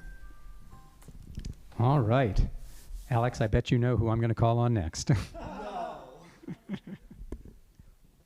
Whenever you're ready. So I am a very pro public transit guy. If it wasn't for public transportation, I probably wouldn't have been able to get to school. That said, there needs to be a very specific strategy to how we marry public transit with our housing and also our environment. So as much as I'm for public transit, I'm also not for housing and building for the sake of building unless there are standards involved.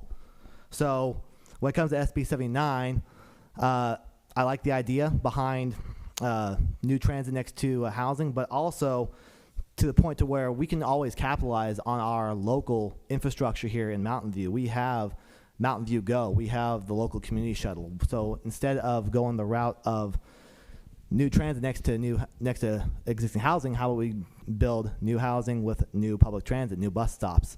Because again, there are folks out there who cannot drive, who cannot get to and from unless they have that public transit. And also to the point to where anything that's built needs to be sustainable, needs to be cognizant with our environment, because we need to maintain that standard to retaining the environmental health of our city. And now we can also, there's a lot of issues with collaboration, looking at a specific plan. So I think using a specific plan for our city, we can collaborate that with HR 61, 21st Century Road Housing to the Housing Act, which again, U.S. Congress, I know, weird situation to collaborate with this U.S. Congress, but they can provide the housing plans, we can provide the transit plans, and that's Mountain View's plan. Thank you. I like your beeping better than mine. Thank you. All right. I'm actually going to start with Robert this time. And the question here actually is a flavor of development here, and that is that you often hear, we need to build this, we need to build that, we need to build this. And a lot of you have said, it's housing, housing, housing. In fact, I remember somebody who was speaking recently and said, all right, before you get started, the answer to every question is housing. Yeah, exactly. But there's the other side, which is it's great to say we need this, we need this, we need this. It's the other to say, can we build it?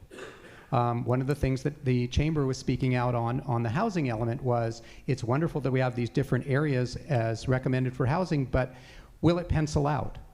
And so what I would like to ask the candidates here, starting with you, is what factors are important to you when you consider major new development projects? Okay, 1:30? Okay.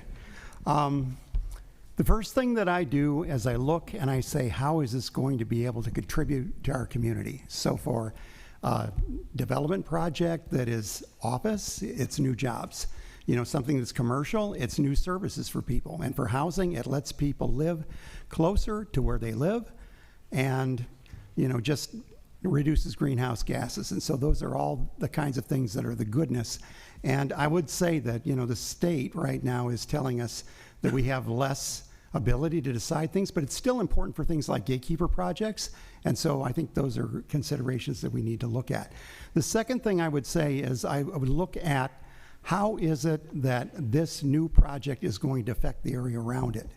So, ideally, we would like it to have, sensitive transitions to existing neighborhoods. We would like to understand the traffic and parking impacts. But in general, we want it to fit in well and work well, in the environment it's going to be. And then I'd say the last thing, when I look at development, I look at, environmental sustainability. And that's just a key thing. When I was on the Planning Commission, we had 3 new headquarters, Google, Intuit, and LinkedIn. And the kinds of things we looked at are, solar capability, biodiversity and native plants, and those kinds of things. And I'm sure a lot more. Yeah. Well, wait, there's more. I'm going to go down the road to Celia. Cool. So if we're going to be serious about housing, we can, ask the developers to build it. But I think the thing we can take the most action on is actually building it ourselves. And we can't build it by ourselves. It would need to prioritize our partnerships with nonprofits and with getting grants to build affordable housing. For instance, like the units that will be downtown, and those will all be customers that live downtown. And so I really think we need to work on these partnerships because it's for the kids, we've talked about that, but also I'm sort of selfish, and I recognize at some point I'm not going to want to do maintenance on my house, and I'm going to want to downsize. But right now, I don't have an option to downsize and stay in my community. So we need these affordable housing units for ourselves, for those of us who want to be able to, be walkable to the downtown when we no longer maybe feel comfortable driving. So I think we've seen, as someone mentioned, a lot of with North Bay Shore, we've seen some of these projects where we really thought there was going to be a lot of housing, and there was actually a lot of enthusiasm. The process was slow, but then at the end, it didn't happen at all. And so we also can't just completely rely on developers.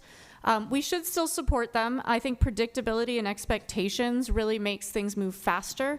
What we've noticed in our activity in Green Spaces MV is about 5 years ago, every single developer who came in, we said, hey, we'd really wish you'd put in native plants, dark skies compliant, and bird safe design. And now they all just show up with it because they know we're going to ask. And we can do that as a city too. Make a plan and ask for it every time. Thank you. Okay, let's go to Ida Rose. The first question I would ask is does this project provide more benefit than does it do harm? And basically, are we getting a better community because of this project? Does the project meet our long-term goals in the city for the type of housing that we need, our economic vitality, our parks, safety, our road systems? Do we have the schools to support it? I think we have to look at the whole package, but very specific to housing, because we are talking about the housing element. Are these projects actually going to pencil out and get built? Right now, there is a tremendous amount of economic uncertainty. Interest rates are high, labor is in shortage, building materials cost a fortune. So if we approve a project, with what certainty do we think it's going to get built within the housing element cycle, or frankly, at all? So what kind of housing and what kind of projects will actually get built is really important to me.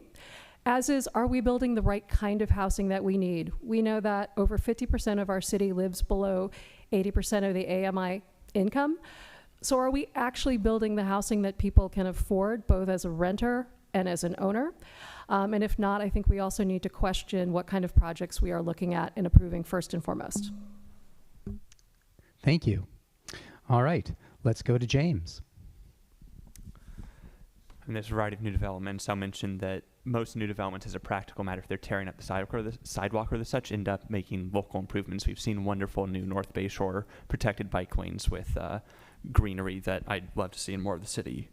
But to me, new housing especially is itself a public good. More people being able to live in Mountain View and increase in supply of housing so it's more affordable to live in Mountain View, and so that anyone seeking opportunity, seeking to live a state where they may not have access to reproductive rights or gender affirming care, it is good if those people can move to Mountain View, and it's good if we can welcome them as our neighbors. And it's good if they can live in modern buildings that, unlike the building I live in, meet modern earthquake codes and modern fire codes. And we should not presume that every new building is a place to extract something for the people who currently live here, when we have future residents and residents who may in the future move into different housing as they age to think about. Thank you. Thank you. I'm going to come back to this side. Alex. So I think of this question in terms of like a military officer. What is the goal? What is the mission? What is the end state? So when I was overseas, that was the predominant conversation I was having with a number of contractors and soldiers, where our mission was logistics, sustainment, and property development and management. So if the goal is to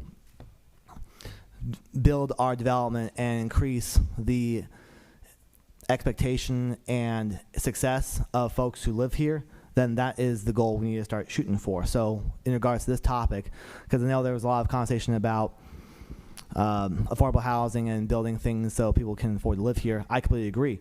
So that's why I think workforce housing has economically proven to be that good stopgap between market housing and affordable housing. So once we have that workforce housing as a standard in the city, then we can start growing from there, because market housing provides living spaces for essential workers who won't have to worry about moving somewhere else once they reach a certain income cap.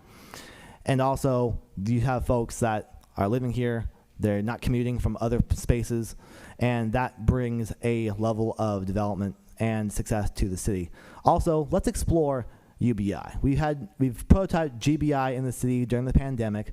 So if we have a UBI, much like how in the Army we have basic allowance for housing, then we can also have that same success and sustainment for our people here. Thank you.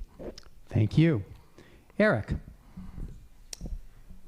For me, the question is, does the project make it easier or better for people who live and work here? So I'd focus on 5 things.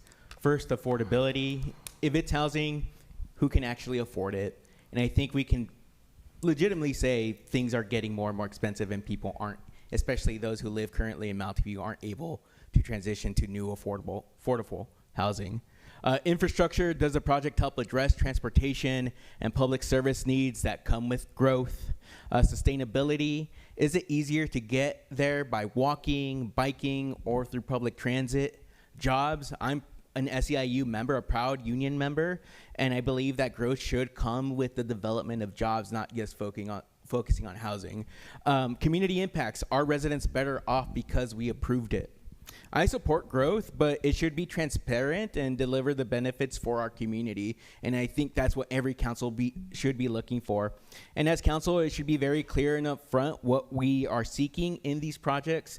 Review shouldn't be just a simple yes or no. It should be a conversation on what are the public goods, are we going to make sure it's successful and well funded, and our community members going to benefit through it for years to come.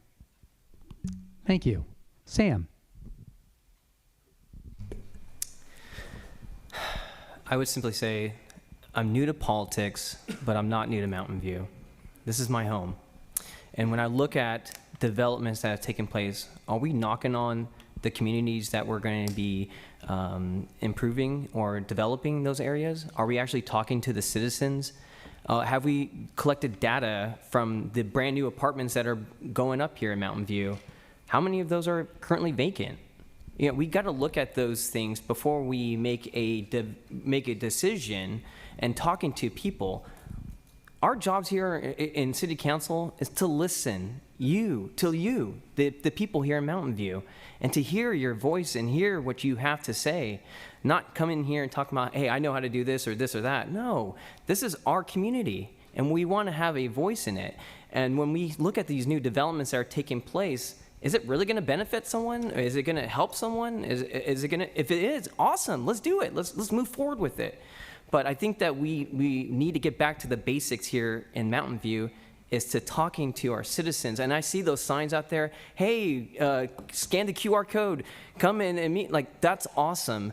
I think we could be doing more engagement with our city here and talking to them and meeting them where they're at. I am all for development. I just think that we need to do it in a proper and in a fiscal way, but also too as well accountable way. Thank you. Thank you. All right, Paul, bring us home. Okay, so reviewing development proposals is kind of the bread and butter of the Environmental Planning Commission. I'm the vice chair of that. The thing that I always ask is, does it serve the people, all of the people? I don't know if any of you have seen the city's org chart, but I think it's brilliant. It has all the city staff reporting to the city council, but at the top of the org chart is the residents of Mountain View. And it's the city council reports to the residents of Mountain View, and those are the people that I always am looking at to determine if it makes sense. So as I mentioned before, we have a number of plans. We have the general plan, the precise plans, biodiversity and urban forest plan, lots of plans, and those have gone through an extensive public process. So the community, the people have together expressed the vision for Mountain View. So how does this development proposal further the goals of what people have decided they want Mountain View to be? Is it compatible with surrounding neighborhoods? Does it meet the goals of housing, of parks, of canopy, neighborhood serving retail? Does it fit in with existing infrastructure? So to me, it always comes back to serving the people. Thank you. All right, one last big question, and that is, the city projects a structural fiscal deficit through FY 29 to 30. How will you help grow revenue in the city to meet the forthcoming budget deficits while ensuring local businesses thrive? What new streams of revenue would you explore? And with that, Paul, we ended with you, so why don't we start with you? Well, I think you already started with me one time, but that's okay. That's okay. I love your kind of random number generator that you've got going on here. So we are a tech company. Yeah, whatever. So anyway, now I've already forgotten the question. The city projects a structural deficit through FY 29 to 30. How will you help grow revenue in the city to meet forthcoming budget deficits while ensuring local businesses thrive? Yeah, so I actually have experience doing this. During the financial meltdown in 2009, which seems like it was quite a long time ago, but I've been around for a while, the city had some budget problems, and I was on the Parks and Recreation Commission at the time. And so we went through all of the recreation programs and tried to increase cost recovery.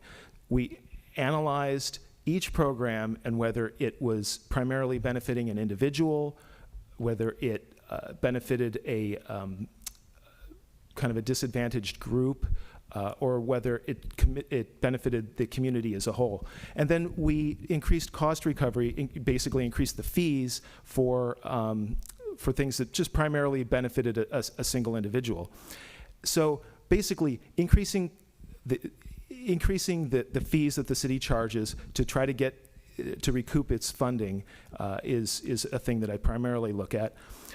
The thing that I really want to protect is public safety. On Maslow's hierarchy of needs, public safety is right at the bottom. If you don't have safety, you can't do anything else. I also would like to avoid layoffs of city staff, which we did back in the 2009 timeframe. And those are the primary things I do: increase cost recovery and protect public safety. Thank you. Thank you. All right, we're going to go down the road. James. All right. I'll talk about housing again first. It's the answer to everything. Of course. One of the biggest pieces of the city budget is property tax revenue, and because of the structure of Prop 13 in California, if property is never redeveloped, we never get new property tax revenue. And new apartment buildings are also more efficient to serve as a city because all the garbage collections together, all of that. And so if we can encourage new development, encourage making so our building standards and permits are such that properties actually get redeveloped, we will improve the city's fiscal standing long term. It may become necessary if the fiscal situation worsens too much to put additional revenue measures on the ballot.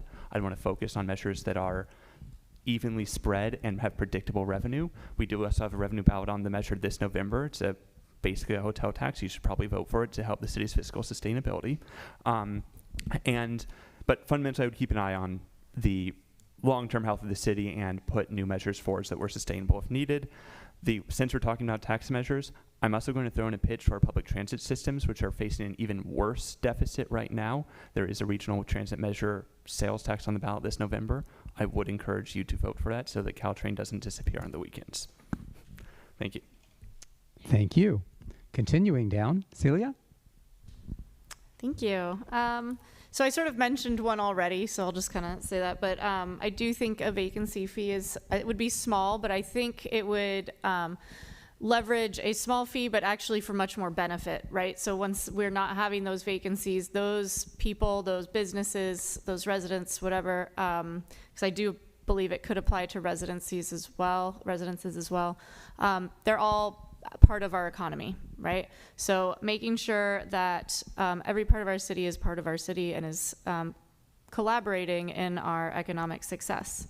I do understand there will be cuts often in these situations, but I do think sometimes we get so focused on cost, we don't balance good cost versus benefit. We'll cut something that seems like it's an easy cut, but not realizing that those dollars would have grown exponentially, like a lot of the business support dollars.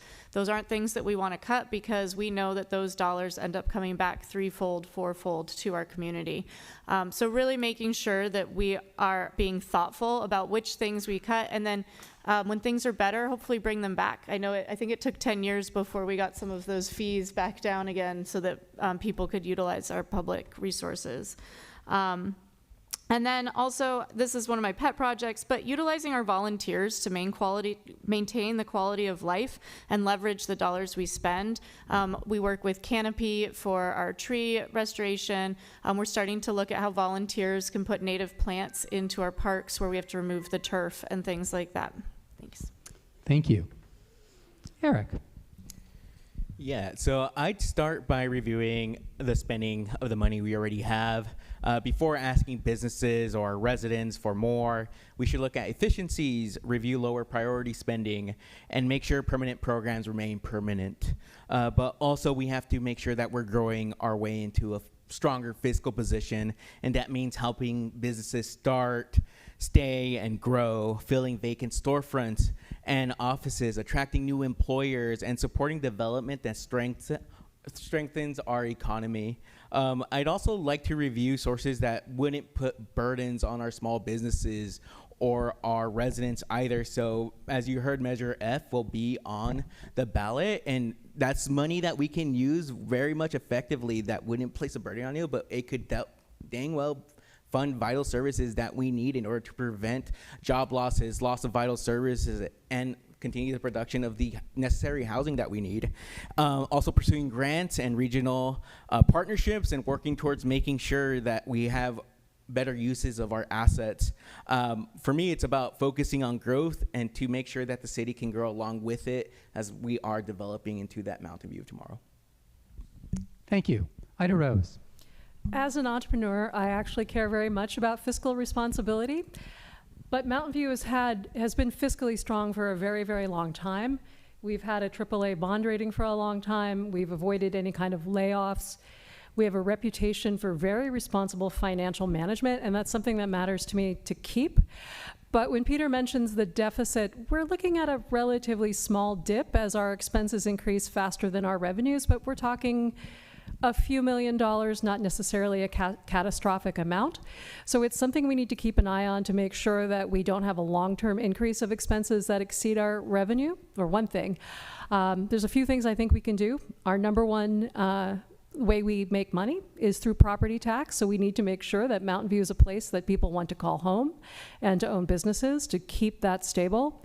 We've seen quite the dip in our sales tax revenue. So again, it goes back to this entire conversation about economic vitality and having neighborhood serving businesses that people want to shop at, making sure that we have our vacant storefronts filled and that we encourage diversity in our economy. I'm definitely a fan of the transient occupancy tax. That alone can make up the budget deficit that we are talking about. And it's non-regressive and doesn't hurt the residents of our community. I'll stop there, but saying that we do need to keep an eye on the long-term costs, and we're growing. The costs are going to go up. So we might have to make some difficult decisions and look at different measures in the longer term. Thank you. Come back to Sam. Again, I go back to accountability here in the city. We have to look inward at the money that we're spending and how we're utilizing it.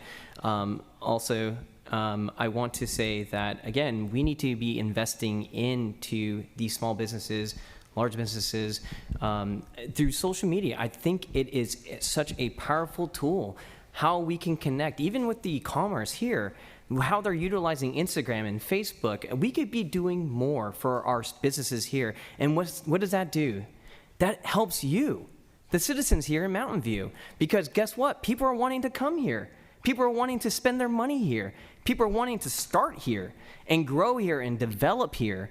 I just think that we can't lose sight of that, how we're doing great. And I think that we just need that little bit of push to be able to bring Mountain View to the forefront and to continue showing off our beautiful city and the beautiful companies and the beautiful people who live here and grow here and develop here. I just think that we can't say enough, like that's gonna bring in money into this beautiful city.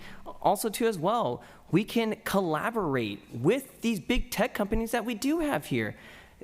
Show them, hey, Mountain View loves you. We support you. We want to encourage a collaboration, a family environment here. And guess what? That's going to bring more revenue into this beautiful city. So I just think that we can utilize that. And thank you so much. Thank you. Alex.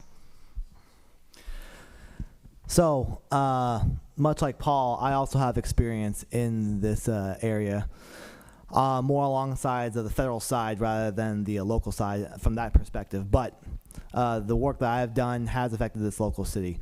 So, besides the idea of implementing higher fees or land values tax on project owners and property owners that aren't developing business, we can actually tap into an already vital resource that's just right up the road off Moffett Field, the Moffett Field community. Because not just with the military, because I have helped and worked with reservists, National Guardsmen, who, like me, work in their local communities and still serve in uniform to find jobs around this local area. And that provides staff to the local businesses as well. But also, we can corroborate with those agencies up the road. NASA with their tech and their startups that contract with the organization NOAA, National Oceanic Atmospheric Administration, when it comes to the environment, when it comes to green jobs. And then, of course, with the Army Corps of Engineers, the U.S. Air Force, and National Guard, they can provide dollars, federal dollars, to this community, so we don't have to really stopgap from what Sacramento may or may not provide to us. Because again, these are also folks that live and serve in this community as well, and they're happy to provide their service and leadership. Thank you. Thank you. Robert. So I think when we're talking about budget cuts or that might be needed or whatever, I think the first thing is to identify what's really essential in the city. And the first thing is public safety. About 40%, I believe, of our budget goes to public safety, and that you don't have a city if you don't have that working well. The second thing is maintenance through public works, particularly of our roads and infrastructure. If you delay the work on that, an unusual or amount of time, then you're going to pay more in the long run because, things falling apart, not getting regular maintenance is much more costly in the future. And we found that at city council meetings this last year. So beyond that, I agree with Paul in terms of getting cost recovery on, optional recreational programs, particularly putting down, getting the money where it benefits primarily individuals over groups. And then finally, I am a supporter of the transient occupancy tax. I think it's better than the choice we had raising property taxes in general, and mostly because if you look in the details, you'll see that we have a much lower tax than cities in the Bay Area, and so we could raise it somewhat without, causing a serious problem, in terms of our local businesses. So that's my thoughts. Thank you. And I just want to say, those were a lot of hard questions, so give yourselves a hand on that one.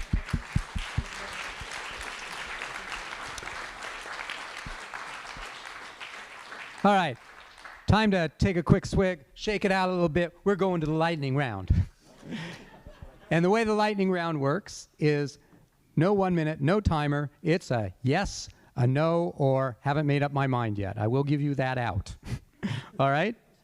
So, first question, and I am just going to go shoot down the line here because it's lightning round. Okay. Do you see a need for more office development downtown? Yes. Yes. Not right now. Not right now. A bit. Not right now. Yes, with reservation. Yes, but the right type. Perfect. You guys have the rules down. This is great. Okay. All right. Staying on the development theme, do you support large-scale office development in North Bay Shore? Sam? Yes. No. Yes. Maybe. A bit. Depends what it comes with. Yes, with reservation. Yes, with complete communities. Okay. All right. You guys actually, some of you have already answered this question, but I think we want to hear from everyone. How do you feel about the transient occupancy tax increase measure? Sam? Yes, I agree with it. Thank you. I agree with it as long as there's a further development to lowering the tax and getting these folks to where they need to go. Thank you. I'm voting yes. I'm voting yes. Yes. Yes. Yes. Yes. Okay. Here's another one from the ballot. The regional transportation measure, Connect Bay Area, assesses a half-cent tax to improve integrated transit as well as prevent cuts in service. Are you for, against, or take no position? Sam? I'm for it. Absolutely. Voting yes. Yes. Yes. Enthusiastic support. Yes. Yes, and publicly endorsed. There we go. All right. Okay. How many more? Proposition 45 seeks to streamline the California Environmental Quality Act, or CEQA, review process while not sacrificing any protections. What's your opinion? Sam? I agree with it. I support it, and I worked with the 63rd Race Division's Environmental Quality Assurance Committee on developing the legislature with the state. I'm supporting it. Haven't made up my mind. Unsure. I want to make sure we're not taking out the community input to streamline it. No. No, it's the wrong way to reform it. Okay, I like a little mixture in here. This is good. All right, final question of the night. Are you ready? What's your favorite color? Okay. I'll go at 1. On a scale of 1 to 10, how would you rate your risk aversion? And 10 means you are super cautious. You might not even leave the house. 1, you just go for it. Okay? Got it? So we're measuring risk aversion. 1 means you're not risk averse at all. 10 means you are super risk adverse. Sam? 3. Okay. After serving overseas, like about 8. Thank you. 5. 6 or 7. 7. I bike with my kids on these streets, so it must be a 2. 4. 3, but if it's a business idea, 0. I'll do any business and try it out. All right. Was that fun? Woo. All right. Well, you all have been extremely patient with my questions. We wouldn't be having a forum if you didn't have the last say. And so I'm going to give everyone a minute to say summary comments, to speak to the public, both here and through the internet. 1 minute, and I will start at the other end of the table and work our way back. So, Ida Rose. Thank you to the Chamber and to everyone who's joined us tonight. You are showing that you care about our community's future, and I really appreciate hearing from you. Mountain View has extraordinary strengths. We have innovative companies, great small businesses that anchor our neighborhoods, wonderful people, and a community that cares very, very deeply about its future. Our challenge is to make sure that those strengths work for our future. We need an economy where businesses and residents can grow, stay, and thrive. Housing that allows a range of incomes and people of all ages to stay. An environment that works and sustains us for the long term. I bring experience across all of these worlds. As an entrepreneur, a nonprofit leader, city commissioner, city mediator, a neighborhood leader, and a community advocate. I know how to bring people together, turn our ideas into action, and get big things done. I would be honored to put that experience to work for Mountain View and for you on the City Council. Thank you so much, and please see me if you have any questions. I would love to continue the conversation. Thank you. Eric. Thank you to the Chamber, the organizers, and everyone who took the time to spend their evening with us. You heard me talk about affordability, economic vitality, and making the city work better. For me, these aren't separate issues. A strong Mountain View means residents are able to afford and stay here, workers can build a life here, and businesses have the support they need to succeed. I've seen these challenges up close, from working the front lines at CSA during COVID, and now supporting our residents navigate services through the county libraries. I've worked with community leaders, labor, businesses, and elected officials, and I know the best solutions come from listening and working together. That's what I'll bring to the council: accessibility, collaboration, and a focus on getting things done. Thank you, and I'd be glad to continue this conversation afterwards. Wonderful. Celia? So thank you again also so much for giving us this chance to share our stories. And I would love going forward to hear your stories. I do think one of the things I've learned most about being in this campaign is how much I enjoy hearing everyone's individual story and how it braids together into how much we all love Mountain View. When I talk about the things I want to improve, it's not because I don't love what is here. It's because I feel like we can always be working to do better. And we do that together by supporting each other. One of the things I'd really like to see the city do is work to align our vision and make sure our staff and all of our volunteers and our business groups are working together, because when we have a common goal, all of that effort that we put into it gets multiplied. And what I see is the amazing stuff that's going to come out, with the Mountain View Art and Wine Festival. And I know that sometimes the city, I feel like, sometimes takes credit for all our work. I mean, they also do very hard work. I'm not saying they don't have a lot to take credit for, but if we were working together to build each other up, I think we could do even more. So that's what I hope to see in our city. Thank you. James.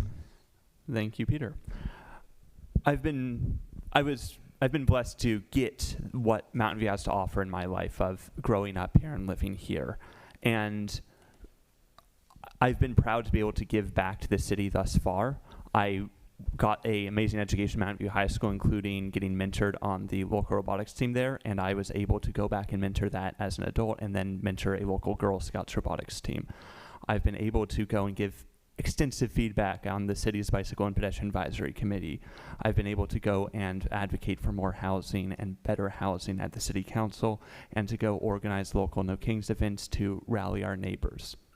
And now I want to go and give back to the city more substantially, giving more of my time and listening more to this to our residents so that I can make the change we need to make Mountain View a better Mountain View for all. Thank you. Thank you. Paul. Now that we're closing this job interview, I want to point out that not only do I have experience bringing the city its first recreation plan or voting 100% in favor of affordable housing projects, I have experience reading through meeting packets that can be hundreds and hundreds of pages long, and I actually read them. You can ask any one of my colleagues. I love to dive into data and make thoughtful decisions, but I never forget that this isn't really just about data, it's about people. For my letters of reference, I'm endorsed by Senator Josh Becker, County Supervisor Margaret Abe-Koga. I'm endorsed by 11 former Mountain View mayors who have done this job and know that I can do it too. But it's not just people with titles. Drive around town and you'll see my signs across the city. Each of these people believes that I'm the right person to lead Mountain View going forward. When you're making your hiring decision, I would be honored if you would vote for Paul Donahue. I'm lucky number 7 on the ballot. Thanks. Thank you. Okay. Robert, please. All right, just a second here. Anyway, thanks everybody for coming here and listening to me as I talk to you about my community involvement and my vision for Mountain View's bright future. It's a future with strong neighborhoods, a vibrant downtown, more affordable housing, and a sustainable environment. I've been out in the community for the last 17 years getting things done. I'm the only council candidate who's served in the city's Environmental Planning Commission and on the Rental Housing Committee.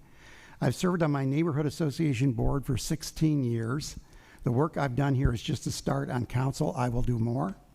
I'm endorsed by former State Senator Joe Simidian, County Supervisor Margaret Abe-Koga, 8 former Mountain View mayors, 7 current and former school board trustees, and over 80, that's 80, Mountain View neighborhood and community leaders. I'm a good listener, but I'm also a man of action.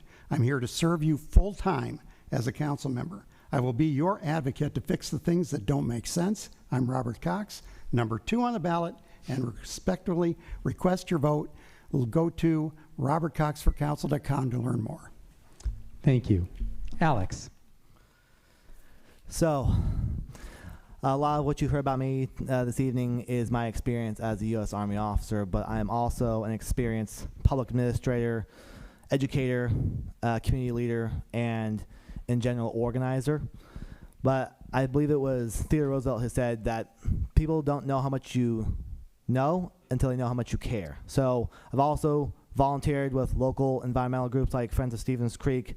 I am a proud ambassador in the Mountain View Chamber of Commerce, and I've also worked with a number of homelessness organizations to make sure that these folks are given dignity and the care that they deserve. So what you will get from me is the leadership and the care and love for this community and country that I have been serving in for the last 10 years, as I look upon not just these great neighbors of mine, but these great Americans. I hope to provide the same leadership that I have provided for 10 years for another 20 years. Thank you. Thank you. Sam. First and foremost, thank you all for coming out here, sacrificing maybe dinner right now, but thank you so much for coming out here. And those who are viewing online, thank you for tuning in. I believe you care about Mountain View just as much as all of us here. So I just want to simply state, Mountain View gave my family an opportunity. Growing up here taught me what community means and what can happen when people are given a chance to succeed.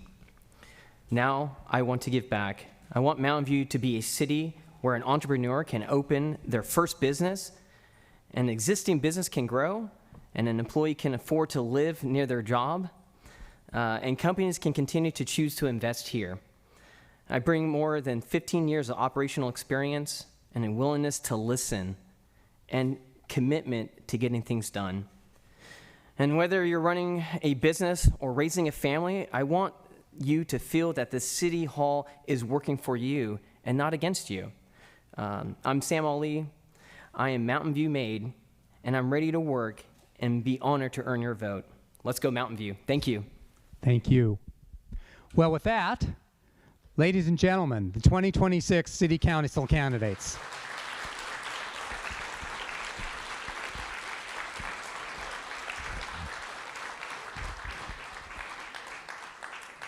I think that what we've seen is clearly there is passion and energy here. There's passion and energy there as well. This is an amazing city. It's going to be an amazing election. Please go and vote.